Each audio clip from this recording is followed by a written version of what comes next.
Welcome to the pod focusing on the aftermath and recovery from the devastating Palisades fires of January 2025. Journalist Joel Pollak, entrepreneur Oren Ezra, and technology expert Ron Goldschmidt serve up to the moment vital news and information, discuss the ongoing recovery efforts, and introduce us to the individuals and trades who are playing key roles in rebuilding our cherished communities. We're diving into the deep end and learning quickly how we can move forward together. We know the pain because we're living real-time news, stories, resources, and insights on the ongoing recovery effort. Buckle up. We're three homeless guys.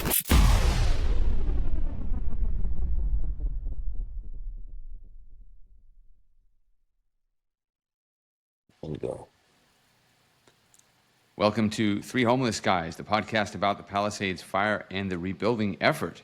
I'm journalist Joel Pollak here with technology expert Ron Goldschmidt and entrepreneur Oren Ezra, and we are very pleased this evening to welcome a very special guest. She is our representative in the City Council, Traci Park. Traci, so glad to have you on the podcast. It's good to be here, Joel, Ron, Oren, thank you for having me.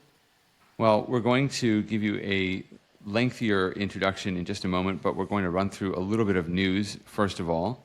And we should note it is 100 days as we're taping this podcast since the wildfires that burned in Palisades and in Pasadena, Altadena, Malibu, 100 days. So it's a milestone of sorts, and various political leaders are marking that day. Unfortunately, there is also some frustration out there in the news. A couple of interesting stories. This is from the LA Times. The Eaton fire victims over in Altadena and Pasadena are really getting organized to oppose State Farm. We've talked about State Farm on the podcast before, one of the most exposed insurance companies, and people are upset about the way they're handling claims or not handling claims. I'm one of those people. Although I don't live in that area, I read the article in the LA Times about the frustration people have had, and it sounds like they're describing my experience. And the latest update on my end is that I am now on my fourth adjuster, and we're starting over at square one with the fourth adjuster, so he's coming to the house in Palisades next week, and we'll see if we can make any progress. But it really is frustrating. So that frustration is shared widely across the Palisades fire and the Eaton fire. And then Traci, I know we're going to talk about this as well, but the LA planning authorities have only approved 12 permits as of today, 12 rebuilding permits. And Mayor Bass is talking about all the progress that's been made, and Governor Newsom and so forth. But the contractors and the residents are really finding the pace rather slow. And I know you've shared that frustration as well, so we'll ask you about that. But the last bit of news is more festive, and it is, of course, coming up on Good Friday and Easter and the last days of Passover. So we want to wish everybody a very happy, safe, and blessed holiday season. The three homeless guys are all out of town for the holiday weekend. Ron and I are in Florida, and Oren is in Israel. So we're all doing this because we are dedicated to making sure it happens, but we're all traveling as well. And it's just a special time of year. Good to take a little bit of a break, I think. Guys, I don't know what you feel about it. I mean, Ron, we'll start with you. You're in Florida, and why don't you share your impressions of your break? Yeah. Joel, first of all, if you're on your fourth adjuster, maybe it's you, it's not them. You know, like after the fourth marriage. But secondly, I've been in Florida here for a week, and I have to say, stepping out of LA and the burn zone, like where we live, where I still live and my family, is really, really refreshing. Honestly, it's done good for the soul. You don't realize until how much you step out of that zone, how depressing it is really to be in that and see that every day, and having, had that task there, which was obviously great. And now just driving through these burnt out streets and the PCH and all of it, and the hassle of it and the army, it's just refreshing to honestly be out of there. And it does give me perspective a little bit on just how lengthy this process is going to be. I don't really have a comment on the news, but I was just at an event today, and maybe we can talk about this within the larger context of rebuilding. But I was at an event today, met a bunch of people, everybody like knew about the fires. They heard about the news. They didn't really understand like everything that went down. And kind of I had to explain it down to them. And everybody's reaction that's not in there was the same. It was like, what are you still doing there? Like, why are you even rebuilding? Why not step out for like 4 or 5 years, which it sounds like that's what it's going to build, and just go somewhere else and like start fresh and not deal with all of that. And honestly, like there's points in this week where I've thought about that, in a very serious way. I don't think I'm going to pursue that path because I do want to teach my kids resilience and rebuilding, and we love the Palisades and want to go back and to Malibu. But it has given me pause, and so maybe we can talk about it within the largest context a little later on in the podcast. But Oren, how's it going over there? It's funny because the perspective over here is totally from the other side. It's like, okay, so your house burned down, so build it up, Nothing happened, nobody got hurt, That's the most Israeli thing ever. Oh, yeah. And you try to explain people, guys, it's like almost the size of Tel Aviv that like totally burned down. Like it's huge. But yeah, the perspective here is like I think totally different. But I think Ron, what you're saying is right. It's like once you pull out and you're able to look from a little bit like 10,000 feet on what we went through. First of all, the pace we were in the last like 100 days, 101 days over here already. But it's crazy. The amount of things that we and hurdles that we had to go, and we're just in like mile one out of our like whole marathon. Uh, it's a lot, and only now, only when you step out of it, you realize Yeah. what you went through. And looking forward, we still have another 39 miles to go. And I think with all the issues that we raised over here, it's a hard work. We're going into like it's not easy. I hear you, Ron, about like thinking of, hey, why shouldn't I just like go to like Florida, take care of it in a little bit like a slower paced, and come back when everything is ready. I totally hear you. Well, this might be a good opportunity to bring in Council Member Park, who is in this for the long haul. And, Traci, I know that when you ran for office, you probably could not have imagined that you'd have this burden. And you were prepared to deal with some big problems because homelessness was the big problem on everybody's radar when you ran in 2022. And of course, now you have this incredible challenge. But I think everybody in your district, District 11, feels that you are doing your very best. And I want to just give you that recognition because I think everybody sees how hard you're working, whether they agree with a particular decision or not. I think everybody sees how dedicated you are. So you've definitely thrown in your personal fate with that of the community, and I think that's just incredible. So let's introduce you and give you an opportunity to tell us a little bit about your background. We hear so much about the fire that I think we forget you're also a person with a life and a family and an interesting career behind you. So introduce yourself, and then we'll get into all the fire and all the difficulty. Yeah, well, Joel, thank you for that, and thank you for the acknowledgement. I'll tell you a little bit about my background and my journey into office. But Ron, I wanted to harken back to something that you said about how peaceful it is to be away from it, and how that makes you really question, what is that road ahead? How long is this going to go on? How long is this going to be an uncomfortable environment to live in, to be around, to have to drive through? And, it resonates with me that you said that, because for 99% of Angelenos, they don't live in the Palisades. They don't commute through the Palisades. They don't use PCH as a thoroughfare. And I feel in a lot of ways that in other parts of the city, life has returned to normal and things have moved on. News cycles have shifted. And it is peaceful to be away from it. But I got to tell you, keeping it on the forefront of everyone's minds is really important to me. And I said on the day of the fire that I want the world to know what happened to my community. And it is nice to get away from it, but I also think it's really important that we continue to tell the story of what happened and write the story of what our future is going to be.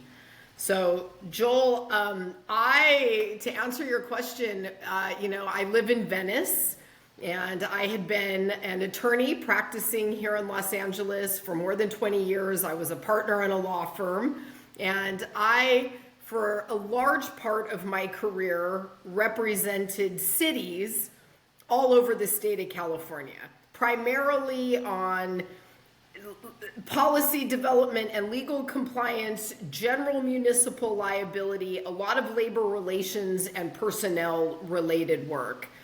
And, I never in a million years imagined that I was going to run for office. I don't come out of politics. I had never even stepped foot inside of LA City Hall until the day I was sworn in. But as a resident of Venice, I had a front row seat to the homelessness and public safety crisis that was unfolding here in my own neighborhood. And I was tired of watching local leadership either be unwilling to deal with the problem at hand or just completely inept. Take your pick. And I decided I can sit behind my computer complaining about this, or I can step up and try to do something about this. And, frankly, when I was approached about running for the position, when we first started calling around, I hadn't run for office since student council in 10th grade. I had no name ID, no donor network. I didn't have a political record to run on. I didn't know anybody inside the building or in the political establishment. And so, we ran a grassroots campaign where we did things the old-fashioned way. We went to every backyard get-together, every neighborhood party, you name it, to get the word out that we were serious about this. But frankly, when I started, I couldn't get a political consultant to call me back. And the few who did would say, oh, you're an unknown candidate running against an incumbent in LA. That's cute. Good luck. But we were determined. And I thought, even if I don't win, and I know I'm a long shot here, but even if I don't, I'll have a year and a half to use the platform to try to highlight the issues and maybe shame the incumbent into doing something about it. And over time, I think we just were so right on the message. I think we spoke to the concerns and frustrations that I and everyday people in the city of Los Angeles were living through and experiencing. And so I threw my hat in the ring, and when I took office, I came in as an outsider. I was able to earn the position without the endorsement of the LA County Democratic Party or the LA Times or the County Federation of Labor. That's unheard of for a candidate here in the city of Los Angeles. But I think it speaks volumes about how united the residents of the West Side were in wanting just responsible governance and accountable policymaking. And that is something that the city of Los Angeles has been in short supply of for a very, very long time. We've certainly seen a lot of that on display prior to me taking office, and those problems persist. So the work has been much bigger, more challenging, harder than I ever could have imagined already. And when I sat and wrote our goals for Council District 11 at the end of December, being at the helm of the largest disaster in our city's history was not on my list of my wish list for our council district. And I have moments where I feel like, why me? Why did this have to happen to me? And then there is all the rest of the time that I am so glad it's me. And I know this is going to be painful. This is going to take time. There's going to be a lot of challenges, and we are going to have to stick together as a community to get through it. Now, I have never been more committed to anything than I am now in seeing this through and doing everything that I can with the platform that I have and the leverage that I have as a council member to make sure that we get it right and try to make sure that everybody in the Palisades has a pathway to get back. And those challenges are going to be as numerous and diverse as each of you. So it's going to be a long road, but I bring the determination and the grit to get this done. Well, you certainly have been there since the beginning. And in the early days when the fire was still burning, I was able to get in as a member of the media, and that's where I met you for the first time. And you were outside the home of a resident who you had helped fight the fire. You and your staff had actually been there with hoses, I think, standing on the roof trying to fight the fire. And you were there, and I was escorting some neighbors who wanted to see their home. And I remember our conversation, and I just told you, as long as you represent our community, we're going to support you, and it just matters that you're here with us. And I think that's the most important thing. But you've also had an opportunity to travel to learn about other fires. And I think this is very important because we're all trying to figure out, as Ron said, what the future looks like. And you've had an opportunity to visit other recent wildfires and see what the rebuilding process looks like. Can you describe some of those experiences in some of the places you've been to? Yes. So I just got back from Lahaina last night. I had an opportunity to meet with the governor in Oahu, and then I went over to Maui and spent some time on the ground with Maui County and FEMA and the Army Corps and local officials there to check in on their progress. And that's one. I've been up to Paradise now. I've met with Santa Rosa. I've spoken at length with other communities as well. And every community has its own journey. It's all a little bit different. But every single one of those meetings gives me a little bit of a peek around the corner of what's to come, because those are communities that are further along in their recovery process than we are now. Lahaina, especially heartbreaking, just such a wonderful, incredible place. There is a real strong cultural influence there, an appreciation for and a love of the land itself that is just palpable in that community. I have found, it seems to me that the community engagement side and the sensitivities there have been very, very thoughtful. There are going to be a lot of changes in how Lahaina is rebuilt. For example, Front Street is not going to come back. That's not ever going to be what it was before. And that's heartbreaking and devastating to know that some of those legacy businesses and buildings, some very historic, old, culturally significant places won't be back in the forms that were there before. But we got to actually watch while the Army Corps was pulling the concrete pylons out of where the seawall used to be. And the ocean is filling in. The sand is coming back, and there is, for the first time, an actual stretch of beach in Lahaina. And it's pretty remarkable to see that. It's also an island, and there are operations and logistics and supply chain issues there that are very, very unique to that community and have an impact on the pace of the progress. In Paradise, that was a mountain community, a forested community. There are no trees left. Also demographically, a very different community, and there have been more financial hardships that have been extraordinarily difficult to solve in that community.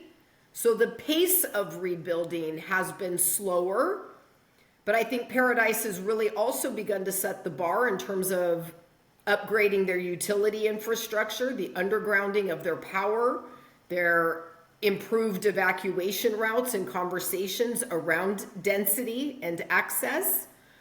I think Santa Rosa is actually setting the bar in terms of rebuilding quickly. By far, they have outpaced other communities in how quickly homes are being rebuilt. We looked heavily to Santa Rosa in the immediate days after January 7th, as well as we did with the other communities. And much of the changes and the programs that they put in place, their best practices, were baked into that initial legislative package that I introduced on our very first council meeting after the fire. More than 24 motions on that very first day. That legislative package now has grown to over 50 pieces of legislation to lay the foundation for this recovery. So every community has a slightly different journey, and Palisades will have its own. I know that there is, some grumbling around the edges at the pace of things. Certainly the traffic and the access and the issues on PCH are frustrating for a lot of folks. So is all the congestion on Sunset through Brentwood out to the 405. We have not perfected the process yet. We have a lot of work still to do internally and synthesizing what is happening there, but I do want to point out some pretty remarkable achievements. The restoration of water and power in less than 60 days is unprecedented. Took about 18 months to do it in Paradise. Took well over a year to do it in Lahaina. So things moved very, very quickly on that front, and debris removal is going at a rapid pace. Now, the EPA, cleared a lot of lots in phase one. We celebrated, the pace that happened, but to be clear, they only did about half of the properties. Phase one was deferred into phase two on more complicated sites. And so some of the data reporting gets a little bit complicated, but it is moving fast. And at the rate we are going, we are thinking late summer, early fall, and the Army Corps is likely to be done with their work. At the same time, we have private sector contractors who are coming in to do this work for people who opted out. That may carry on a little bit longer. Folks are on a different timeline. But we are moving at a pace that we have not ever seen in response to a disaster in the U.S. before. And I also think, I don't like when people paint with too broad a brush to describe the Palisades. I think a lot of assumptions get made about who's there and the resources available. And I hear that from my own colleagues inside City Hall sometimes. And I always take a moment to point out that, there are some people in the Palisades who will be okay, but there's a whole bunch of people who aren't.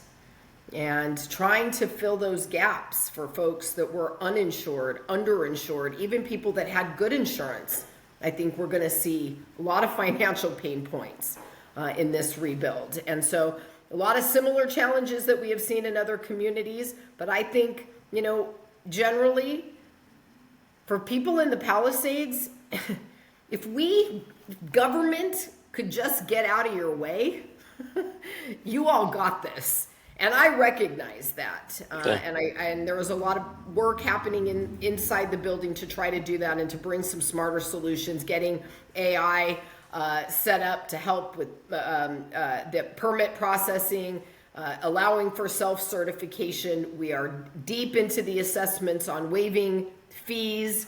A lot of different strategies and interventions I think are going to be necessary to help level the playing field, and recognizing that not everybody is going to bring the same resources to the table for this. So I have a question. Go ahead. I was just going to say we got to get Oren in here because a repeated theme on the show is debris, and Oren goes by the nickname Dr. Debris, and there have been some snags. So Oren, over to you. And I know what you're going to ask, so go for it. No, I actually want to go into it from a different perspective. I have a question.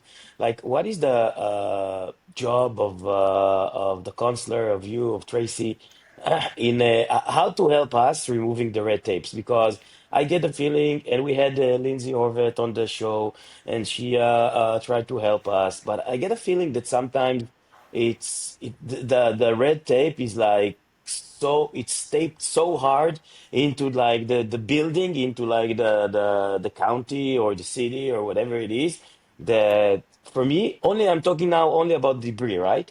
And I see that if this is we had so much red tape with debris, and me and Ron trying to like use a private contractor, and we have so many hurdles that like honestly are very easy. I can say that like if like two, three like smart people sit in a room, they take one contractor or two contractor, they can solve it in probably 2, 3 hours. When we just started the first episode or the second episode, we said, hey, you know what? Ventura just had a fire. Here's their rules and regulation, how to remove the fire. Why don't we use the same? And it took the LA County, I think, like almost 2 months to bring something that is still not clear 100 days later. So I want to ask this question from a different perspective, not from the perspective of like the debris, but how can Tracy help us removing the red tape? Because I see a lot of red tape. Like you said, this community, all we need is somebody that will like get out of the way. That's what we need. We can build, there is like so many, we had I like think we lost amazing Oren people over briefly, here at but the I show can that complete can his really thought for build him. quickly. Basically, all we need is the opportunity How to can we move get the forward. support that we So need how do we to do that, and get how things can you done help us do that? Yeah, quickly and well, right? it's a really good question. And so, a couple of things, right? This is a jurisdictionally complicated endeavor, and it is also a process complicated endeavor. And unfortunately, in many ways, there are so many people in charge that it is hard to identify who is in charge. We have FEMA and the Army Corps on the ground who are the primary shot callers when it comes to emergency response and recovery. This is a federal program. It is paid for at the federal level by taxpayers, of course. But their processes and procedures and their requirements and how they do things, all of that is established by FEMA at the federal level. So they really are the primary decision makers on a lot of how the operation is handled, which in some ways is a challenge because they're strangers to the community. They don't know the geography, they don't know the people, they don't know the history, they don't know which communities are already prone to landslides when it rains. And so there's an information deficit when they first start that takes some time getting up to speed. We also have Cal OES on the ground managing the statewide response, and they are a critical partner in terms of funding and reimbursement at the more local level. The county is taking the lead as the lead agency for debris removal. So they are the ones that are actually issuing those permits to people who are opting out. They are the collectors of the right of entry forms that get reviewed and verified and then submitted back over to the Army Corps of Engineers. At the city level, obviously, this is our community. These are our roads. This is our utility. These are our residents. And so our direct involvement and decision making is in many ways much more at the local level. Restoration of city parks, city libraries, city roads, city utilities, and things like that. Getting all of those groups and organizations rowing in the same direction is extraordinarily difficult. So you have this whole pecking order from the feds, down to the city. You've got the mayor, you've got, our emergency management department, who per the city charter becomes the, functional recovery czar. It's called the Recovery Annex, who oversees and coordinates all of our city departments. And then you have the council. And I think, Oren, this is really what you were asking, is what is my role in all of this? As a council member, I serve in a legislative role. My job is to help the city make and enact local laws and ordinances. We do that through the committee process. I previously served as the chair of the 2028 Olympics Committee. I resigned that in the immediate days following the fire so I could create a new committee for LA Recovery, which I am chairing. I am using that as a platform to bring some managed oversight and guidance to the recovery process, and using that as the committee that will hear all of the legislative motions related to recovery. So among other things, we've introduced legislation related to utility relief, mortgage relief, rental relief, small business relief, creating a one-stop permit center, you name it. All of that work happens in the legislative process. Now, the mayor, through her executive powers, has actually taken a lot of the work that we introduced legislatively and streamlined it and expedited it by putting it straight into one of her executive directives. And so we've been very collaborative throughout that process, and she's moved the needle, frankly, much more quickly than the city council committee and hearing process tends to go. So that is my official role on the legislative side. But, you elected me to be your advocate inside City Hall. And so that means I don't just go to committee meetings. I literally shove my foot into every meeting that happens in and outside the building that affects or impacts my council district. And so I have team members that staff dozens of local community meetings. I have teams that are on the ground in the field. We staff all of the county and state and Army Corps task forces. I have a direct line to the mayor and our own emergency management department. And when we run across a particular issue, permitting issue, a piece of the bureaucracy that we can immediately help with, we spring into action and try to assist in all of the places that we can. And I am not shy about using my public platform to try to get the message out and to help shape and move opinion about this. And I think you've probably, heard me before be crosswise with the EPA publicly over their location for the lithium batteries and other household materials. You probably heard me publicly be crosswise with our own mayor and our police chief over the discussions at the end of January to generally reopen the Palisades. I didn't think we were ready for it at that time.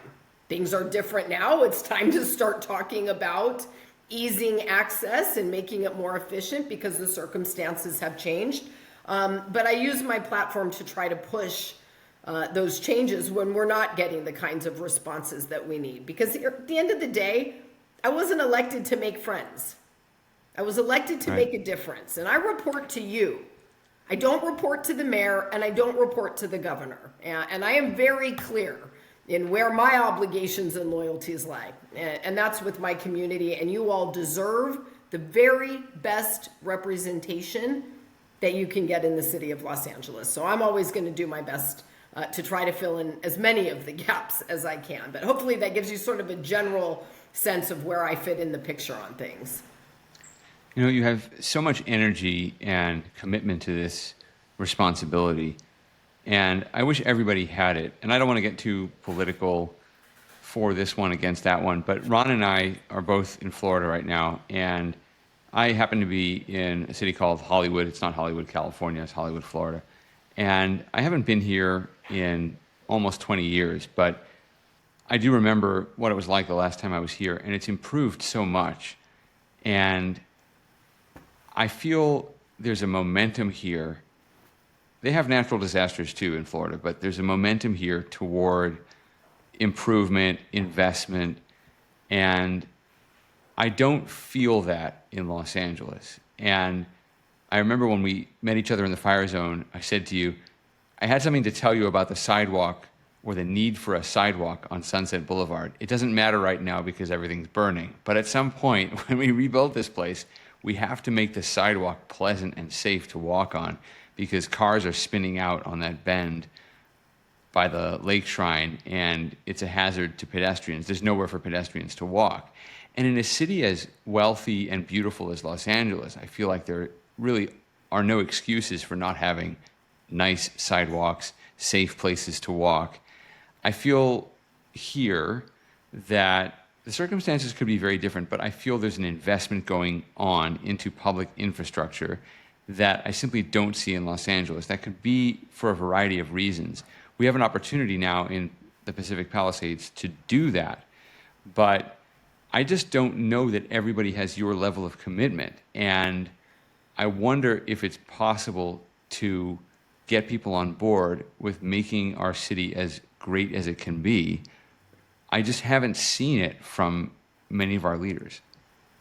You know, Joel, I don't disagree with you. And frankly, I ran for office because I was so exasperated with the quality of leadership, right? We all have careers, we work hard, we've invested in our communities, and we pay a lot of money in taxes, and we expect that responsible adults are making the decisions about how to invest our money. And that has not been the case for decades. And this is not one mayor, this is not one budget cycle. This is a chronic failure of leadership to make appropriate investments. And I'll give you one example of it: homelessness. We have spent about $1 billion a year, every year for the last 2 decades, and gotten absolutely nowhere. Doubling down on failure year after year.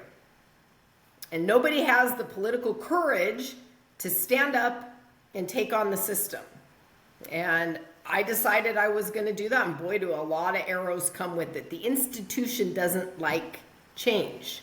You know, just not to interrupt you, but there's a lot of very powerful influences. You know, you mentioned the cost, though. I mean, just to reiterate that point, the interim fire chief, Chief Villanueva, came out with a report this week that said the city spent almost $1 billion, as you said, on homeless services, and that's 15% more than the city spent on firefighting. And a third of the fires that they get called to fight are started by homeless people. Yeah. And we all want humane conditions, and we want to help people get on their feet, but it's absurd that we are spending so much money on homelessness, more than we spend on firefighting. It has now cost us part of our city. I mean, we have allowed part of our city to be destroyed because we're spending more on homeless people than on residents who pay taxes, as you point out. I mean, that's just not right.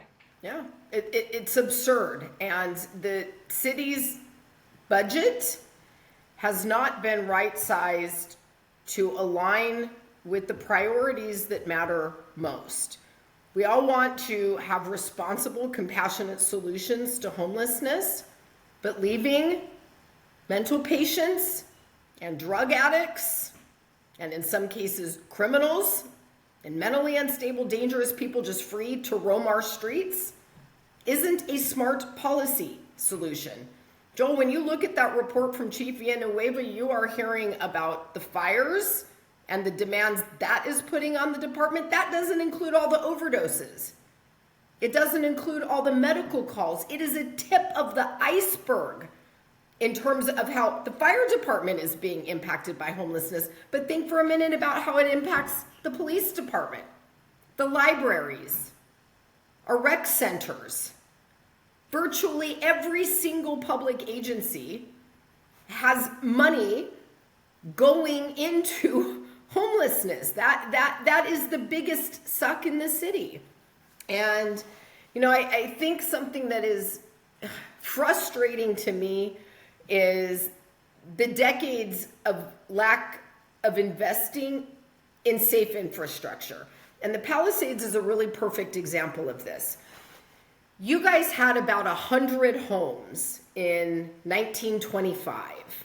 And as of last year, you had over 10,000 homes, plus another 5,000 public buildings, schools, libraries, commercial buildings, things like that.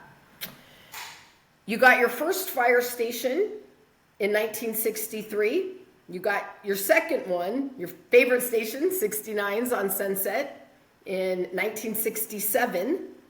But you haven't added a firefighter or a station since, despite massive growth spurts after World War II, the 1970s, the 1990s, the 2010s.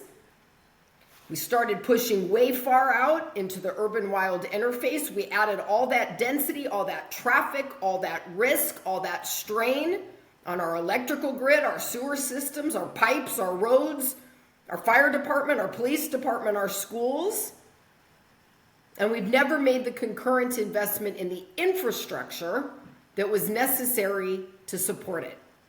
And you certainly see the results of that in the aftermath of this disaster. But the story of the Palisades and the rampant growth without concurrent investment in adequate infrastructure is true in every city, every neighborhood in the city of Los Angeles. And I hear you, Joel, about, you go to other places and you see things are being built, cities are clean, they're run efficiently, they have flat sidewalks. We haven't made those investments, and we have been down rabbit holes that have detracted from the core municipal services: public safety, tree trimming, street lighting, sidewalks, potholes, sanitation services, because we have gone down rabbit holes of spending without measuring results or making the long-term investments. And, outside of LAX, where we have some big capital projects underway, what's going on in LA? Who's building in LA? For a lot of reasons, not many people, right? ULA is one thing, but there's a lot of things that for a long time have been driving the building and investment communities out of Los Angeles. Like you, Joel, I think the Palisades is an opportunity to showcase to the world that we can fix this and people should invest in LA. We have the Olympics coming and a lot of work to do there and some exciting opportunities. But if we don't change some of the fundamental policies and how we're spending our money to actually give people quality of life, safe sidewalks, that's going to be a pretty tall order to fill. So, Traci, I think that's an amazing answer, and I think you're doing a great job in trying to combat a lot of what's happening at all of these levels. And as you inferred, there's just a lot of different things happening from a lot of different departments, but it's hard to grab a hold of everything and improve everything overnight. But for somebody who's living in the area right now, and that a lot of residents are doing this calculus, right? Like, do we stick around? And I've been like a hardcore, I want to stick around from the inside. I didn't even want to leave the neighborhood. I wanted to stay in Malibu or Palisades on one of the outskirts and stay through the rebuild, send our kids to schools around, whichever ones were going to reopen. If Marquez had moved, we wanted to move to a new school. But now with just all of this bubbling up, and as you mentioned, there's just so much red tape and so many negative things. And I speak to people here in Florida. I'm in Florida as well. And people are looking at me as if literally from a political perspective, as I'm coming from a third world country. They're like, oh, you poor sucker. Basically, you're going to have to rebuild now in LA. Good luck. And these are builders, people that can get stuff done. How do we stand in the face of all of this and decide, okay, we're going to stick it out for the next few years? Tell me something that's going to encourage me to do that. Yeah. So I think investing in the Palisades is always a good bet. This is look, the Palisades is the most perfect place in all of Los Angeles. It is going to come back, and it is going to be a vibrant, wonderful, beautiful, thriving community. But the truth is, that's a few years down the road. And no matter what we do to streamline it, to speed it up, to kick bureaucracy out of the way, and I will push to do all of that, it is going to take time for this to resemble what it was before. I think the first casualty in all of this is going to be our seniors. The time calculation is just different. I think the next casualty is parents with young families that are going to have to make decisions about schools and ask themselves really tough questions. Once we get settled somewhere else and our kids have friends and they're in new sports programs, are we going to yank them out and go back? I wish I had a magic wand that I could wave and tell you just give it 6 months and we're going to be back up and running. We're not. We're just going to be on the tail end of getting the junk and the debris up off the ground. We're going to be starting to launch what will be the largest construction zone in our city's history. What does that mean? This is going to be an uncomfortable hard hat area with dust and noise and traffic and congestion and likely tempers flaring. And there's going to be a population of people who are living in the middle of that are going to need to be able to thrive and survive as well.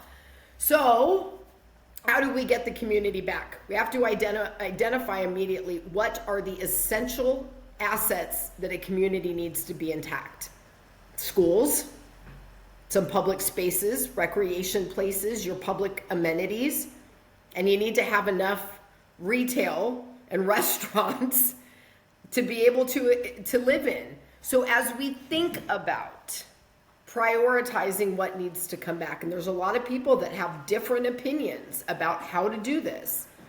If it's the businesses, right? 'Cause you can't have a community with no businesses in it. And a lot of people would say you need to get those back first. I don't disagree with the theory, but most of our businesses are on Sunset Boulevard. And if that has to come offline to accommodate construction, what does that mean for the rest of the community and movement in and through the area? If the timeline to rebuild Marquez Elementary School is 3 years minimum, how many kids? So prior to the fire, you got about 300 kids enrolled at Marquez Elementary. I don't know what that population is right now. Maybe it's, now they're over at Norris Sterry, but if we were to move it back into the Palisades, how many kids right now who go there are living in the Palisades? I don't know. All right. So do we need to keep the entire thing closed for 3 years while they do the rebuild? Or could we live with some temporary infrastructure that would give us a safe place to house kids on campus so that we can take care of the ones who are here in the community now and grow it and build it over time as the community is repopulating? Those are all logistics decisions and timeline decisions that we don't know for sure yet. But as I'm doing my meetings and engaging with different community groups and stakeholders and grassroots organizations, getting all of that feedback, those priorities are what we're going to bake into our long-term recovery plan. And I think once we have that and people realize this is a more realistic timeline for rebuilding of the schools or the amenities that I'm most interested in the community, I think that will help provide some decision making and some clarity. But I want to rebuild the Pacific Palisades for the people of the Pacific Palisades. I want this to be your community that you're coming home to. I don't want to do this for someone else to move in on top. And the only way we can do that is by sticking together. And, you know, I know that for some folks, that's just not going to be feasible. And there's going to be a lot of people that are going to make the decision to move elsewhere and to sell. But I do think that long-term, investing in the Pacific Palisades is the right call. Your community is going to come back, and it is going to be more beautiful and vibrant and better than ever when it does. But that is a ways down the road. You know, I want to throw to Oren, just to finish the thought first, though, Oren. What kind of support are you getting from the state level? Because I can just say personally, I feel more confident when the Trump administration is engaged, and I'm trying to keep them engaged as much as I can, calling people, emailing people I know in the administration. And Traci, I know that when you try to get things done, eventually you annoy people, you know, and I'm at that point with a lot of people where they say, stop texting me, I can't do anything about this, but I'm trying. But then at the state level, you know, Governor Newsom came to the community and got an earful from a resident in my neighborhood that was famously a viral video moment everywhere. But Ricardo Lara, the insurance commissioner, was in town this week. And for me, the biggest obstacle is insurance because, as you said, this is our community. We want to stay in our community. It is still the best place to be. But if we can't get the insurance coverage we paid for, then we can't rebuild and we can't repair. And it is going to become someone else's property and someone else's community through no fault of our own, but I don't know what Ricardo Lara is doing. I know he's termed out. Maybe he just doesn't care. And maybe he can't make the changes that are necessary. I don't know. But I feel that the state comes in when there's something to celebrate, like, hooray, we are rebuilding homes in the Palisades 100 days after the fire. But where are they for you and for us when we need the support to get this going? I mean, are they helping at all? Yes, and I think that Commissioner Lara has, throughout the course of this fire, been really engaged with the communities, been on the ground a lot, doing a lot of workshops, and I will say this, the insurance commissioner is there to be the advocate of the policy holders. And I think, though, that historically, California has been almost antagonistic to the insurance industry. And I think that their concerns, particularly about fire risks, have been known for a very long time.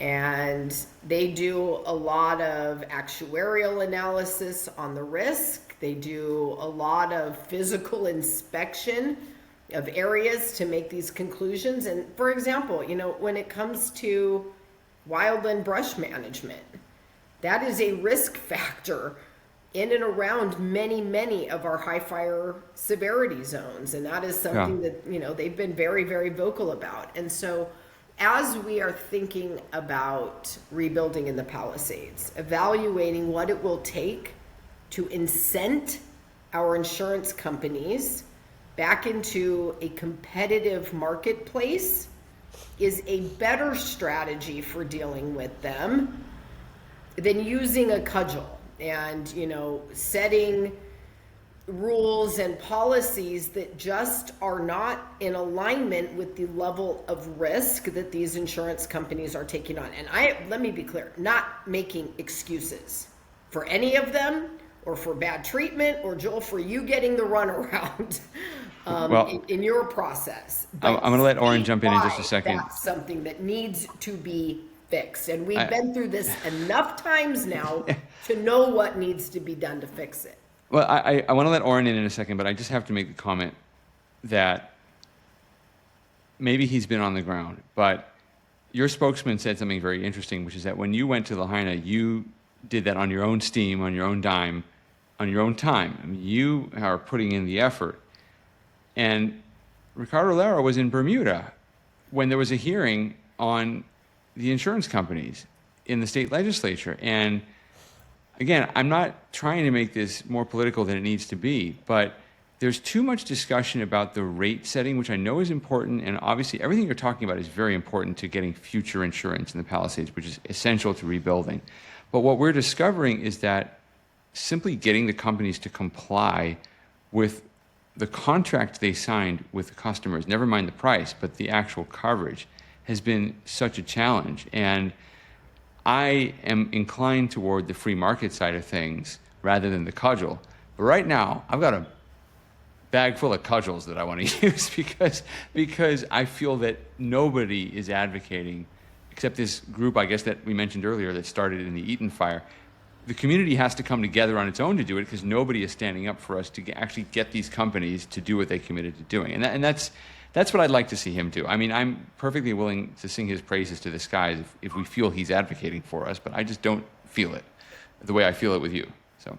Well, thank you for that. No, and look, to me, it seems like, our responsibilities and obligations are on the ground right here in our communities. And so I agree with you. I think that there is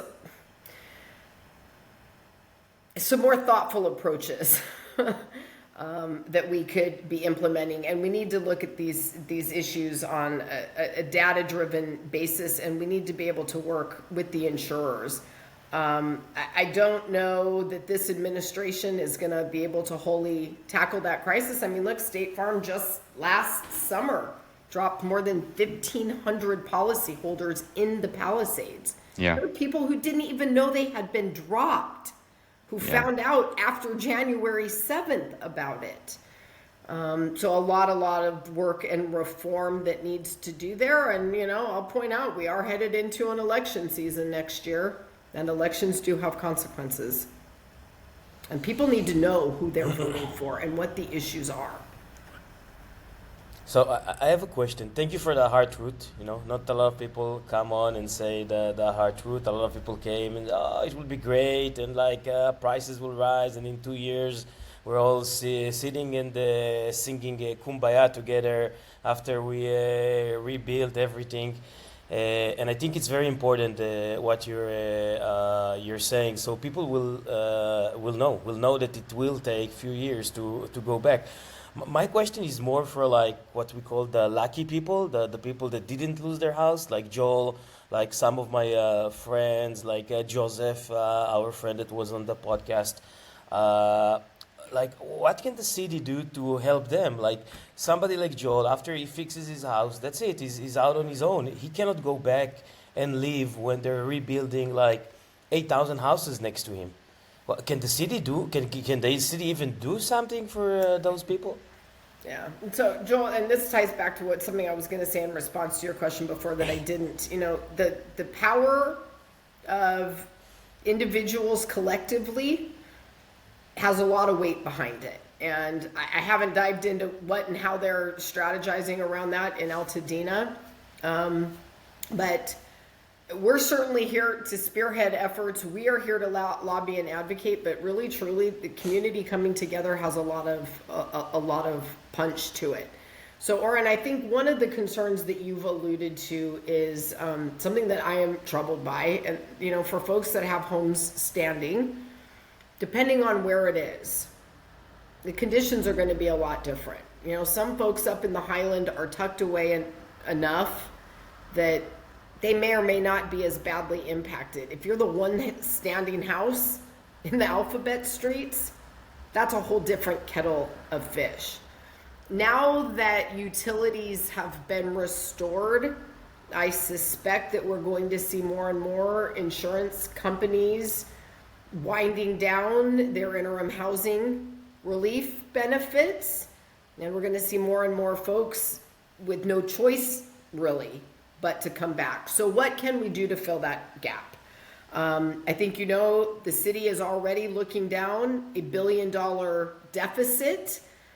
I don't think that there are just going to be new programs introduced at the city level, funded exclusively by the city, to address that gap. But there are opportunities to do it. So through partnerships with the private sector and philanthropy, there are already underway discussions on creating funding programs for people who are under and uninsured, for people who have real circumstances where they may have a home standing, but it is not safe or suitable for them to return, and putting together the advocacy and the capital power that's going to be necessary to address all of those different interests, I think is going to have to be done through the philanthropy and private sector side. So, for example, this isn't related to standing homes, but for people that are going to have to rebuild who have a mortgage, Bank of America has about 1,500 mortgage holders just in Pacific Palisades. Thinking about how to modify those loans to keep people in favorable interest rates and to amortize any additional rebuild costs over the life of the loan or extending the life of the loan. We are looking at partnerships with FireAid and Community Foundation of California for financial programs to help fill gaps for people who may not be insured at all or underinsured, and to also provide additional assistance to people who may not be able to come back to a standing home. So that is all in discussion now, and there are a lot of people working on pulling those programs together, but there's not a page right now today where you can go and apply to get that relief. You've been incredibly generous with your time, and we only have a few more minutes left in the podcast, but let me ask you a question that perhaps you haven't heard before, which is, you've talked about all the things that you're trying to do for us, and we've perhaps given you a few extra assignments, but what can we do to help you? What can we do as a community, whether in Palisades or in Malibu, whether we're in your district or not, but what can we do to help you advocate for our rebuilding effort? What kind of support do you need? Thank you for that. So one of the most useful things that my constituents are doing right now is sharing feedback, letting me know where the pinch points are, where the issues are, where you're running into problems, whether it's permitting, insurance, traffic management and access, any of that. It helps identify where we have a policy that needs to be changed or fixed. And I will just say, we've had great cooperation and support from our elected leaders at the state level and at the county level, and a lot of people coming together to work on making changes. I mean, you know, even little things like there was a really arcane state law that prevented the city from sharing copies of plans on file with homeowners, because the law said that unless the original author of those plans gives permission, we city weren't allowed to give those out. Just stupid. And, you know, I remember that. And then if the person was deceased, like they couldn't get the person to sign off on the release of plans or something, you know, some of these original. Which is just bonkers, right? And, you know, Governor Newsom, God bless him, took care of that in an executive director. But it's that kind of information getting passed back to us that lets me know where I need to go and lobby and where to advocate. I think that's one of the things that you can continue to do that is really helpful. I will occasionally have an issue where I need community backup. And, you know, we take public comment. I have city council meetings 3 days a week. They go on for hours and hours, and we take public comment. Oftentimes when I have a controversial issue where I know I'm representing the broader interests of my constituents and residents on the west side, your point of view is not the point of view that we hear in public comment. People have jobs, kids, other things to do. Nobody wants to go to City Hall for that circus and offer public comment. But it also means the people inside the building are in a bubble because they don't hear from everyday folks. And I've invited the last 2 years during budget hearings, community members to come down and offer testimony during public comment and make these other elected officials hear that your priority is a well-staffed, functioning fire department in the city of Los Angeles. So following along with me on social media, every now and then I will put out a call to action and say, guys, I need backup on this. As chair of the Committee for LA Recovery, a lot of this stuff is coming directly to us. I am trying to bring those meetings out of City Hall to the west side as often as I can to make them easier for people to come. Show up at those. Vote.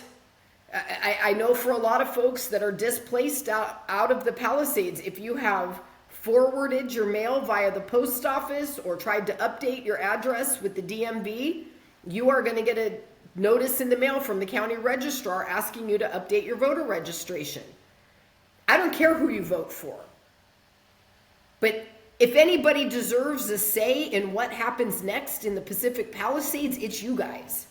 It is the people of the Palisades. So think very carefully before you give up your right to vote as a Palisadian. That's something that you can do. I try really hard to use my social media to put out information that answers whatever the issue of the day or the week is. I am trying to fill in the gap on information that isn't getting out through other channels.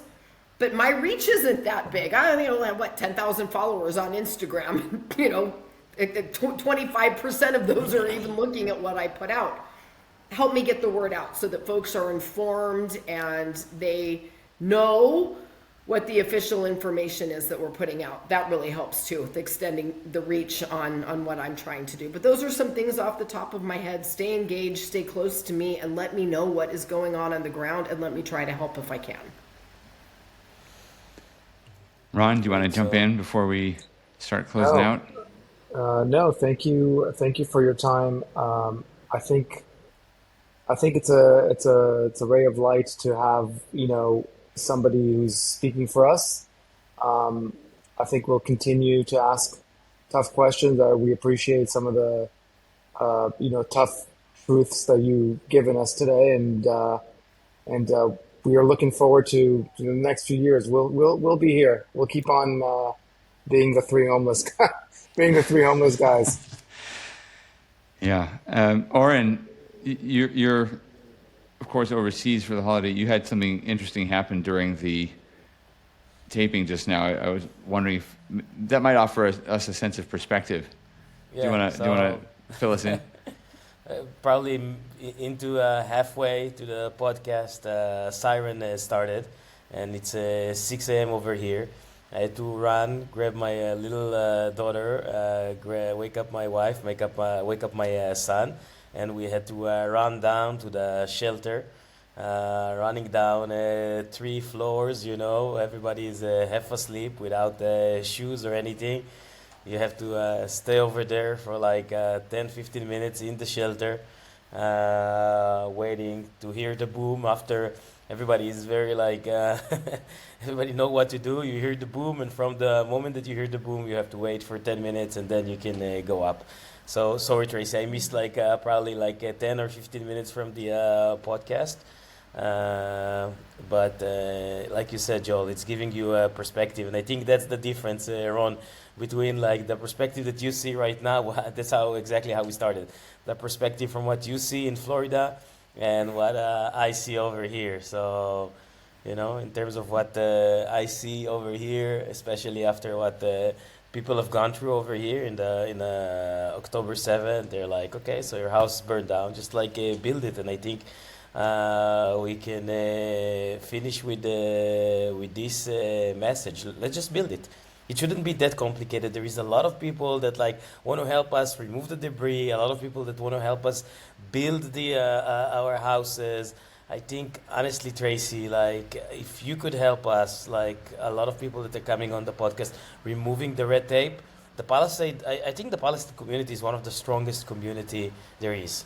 And we just need help to remove the red tape. We'll build it. People will do this neighborhood in a gorgeous way. We've seen amazing ideas of builders and things that can be done really, really quickly. And we just need help to remove the red tape. Let us go. Let us build it. Oren, stay safe. And you have my commitment to do everything I can to cut through all the tape that I can. Awesome. Thank you very much. Wow. Well, what a way to end the podcast. Traci Park, our member of the City Council for District 11, thank you so much for your time. I'm so glad you were able to join us.